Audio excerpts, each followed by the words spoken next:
Thank you for the time, Diego Sanchez. UFC Fight Night 108. Going to be taking on Iaquinta. Thank you for the time, sir. How is camp going? Camp's been fantastic. Every camp has its own struggles. This one was no different. If you're a warrior, you're used to carrying your cross, is what I call it. I'm a man of Christ, and he carried the cross. And in training camp, you're gonna have to carry your cross. And sometimes an injury here, an injury there is gonna be a blessing in disguise. I broke my right toe first day of training camp. But my left leg got stronger because I had to use my left leg more.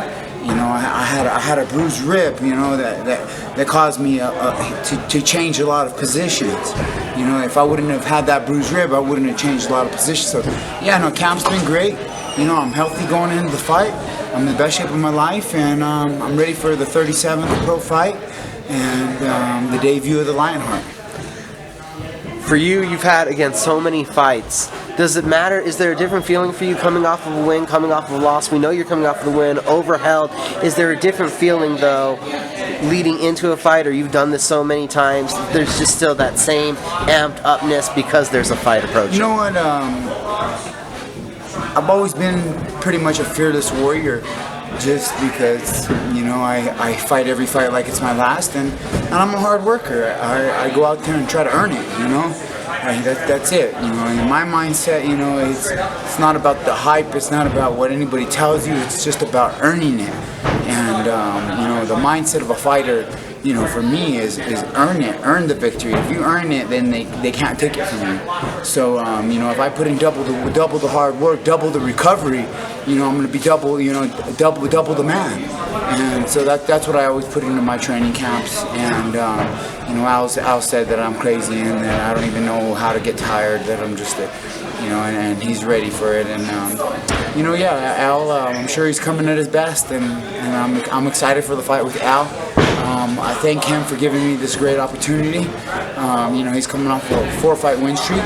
It's the big fight that I need right now. It's the big fight that I need to propel me back straight to the top. I feel that a dominant and just a very dominant, decisive victory in this fight, a finish, will make a big statement. My last fight with Marching Held, it made a statement. I bounced back off of a I don't want to call it a fluke loss, but I got caught early. And you fight long enough, you're going to go through all the situations of MMA, and eventually you might even get caught early in a fight and get injured, get hurt. My mouthpiece came out at UFC 200.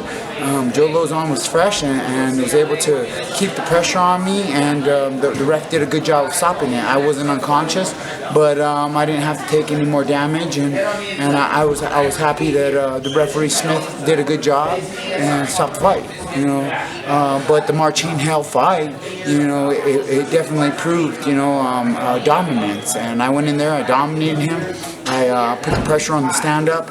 I didn't look to take him down. I was looking to knock him out. And he went to take me down to the ground, and he took it to the ground, and I dominated what I would say is probably one of the top 5 jiu-jitsu fighters in the lightweight division, if not one of the top 2. And that's Marching Held. He's a wizard on the ground. He's one of the best Brazilian jiu-jitsu experts in the lightweight division.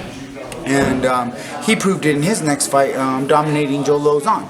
And so, you look at all this and the way it's all adding up. I had the fight in Mexico City, high altitude, smog, and I was able to perform at my best. And at 34 years old, go in there, dominate a 24-year-old.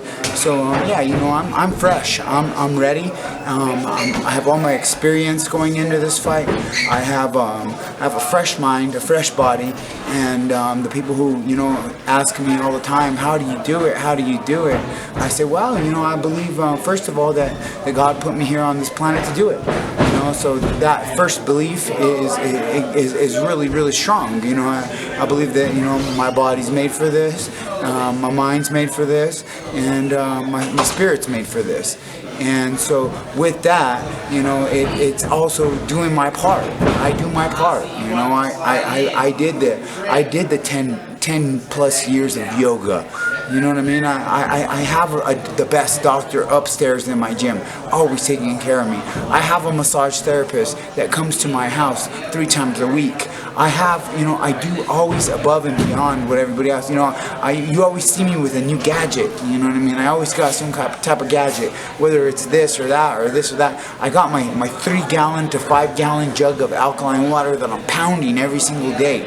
I don't drink, I don't smoke, I don't put no impure foods in my body, and I'm on the rise right now. I'm on the rise, and Iaquinta, he's in my way. So right now I'm focused on dispatching this opponent that's in front of me.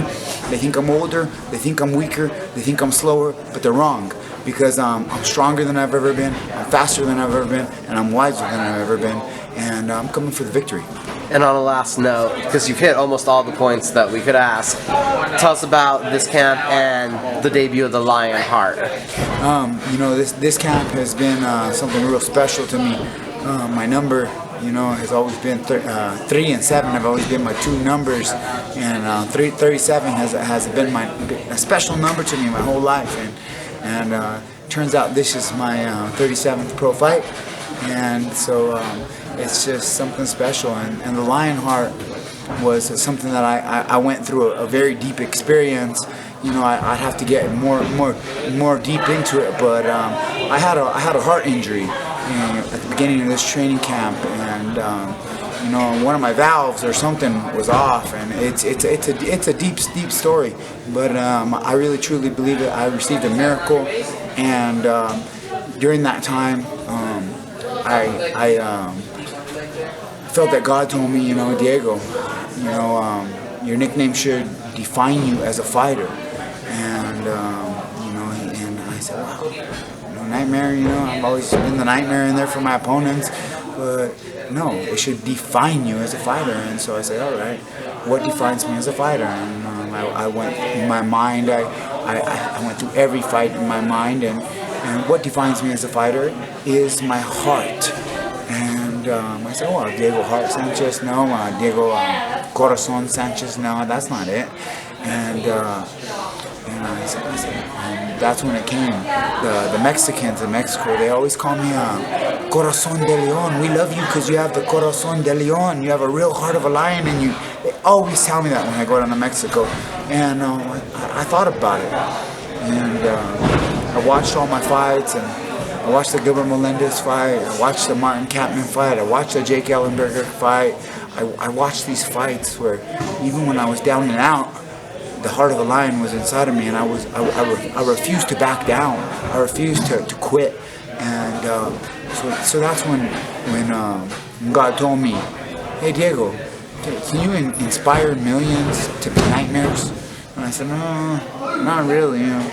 Well, and then he says, even worse, he says, can you inspire the little kid, millions of little kids to be nightmares? And I was like, yeah, not really, I'm in this spot of influence, and that I have a lot of a power of influence over people, and so I said, all right, all right. But can you inspire the little kid that has cancer, that's on his way to his leukemia therapy treatment, and can you inspire that little kid to say, you know what, I'm in a fight right now, but I'm not gonna quit. I'm gonna be like Diego Sanchez when he was down and out in that Gilbert Melendez fight, and he was pounding his chest, pounding his heart, and just like this, and saying, I'm a Lionheart. I'm gonna go in this fight, and I'm gonna win this fight today. I'm gonna beat my chemotherapy. I'm gonna tough it out. I'm gonna get through this. And the Lionheart could be for anybody. It could be for the woman that's at work that's having a hard day. It could be for the construction worker on the side of the road that has nothing better to go home to than a cold beer at the end of the day. It could be for anybody, but it's about finding that Lionheart inside of you. And so this is a movement. This is a movement that's not just about me. It's about you. It's about the little kids. It's about the old grandma. It's about the guy.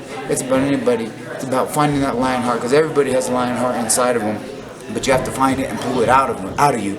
And for me, that's exactly what I did. I found the Lionheart inside of myself, and I'm pulling it out. And on April 22nd, everybody's gonna see what Lionheart's all about. And yeah, I got the mane. The mane is growing. So it ain't just a name. I'm gonna look like a lion out there. I'm gonna fight like a lion out there. I'm coming forward and I'm taking Iaquinta out. Thank you for the time. Thank you.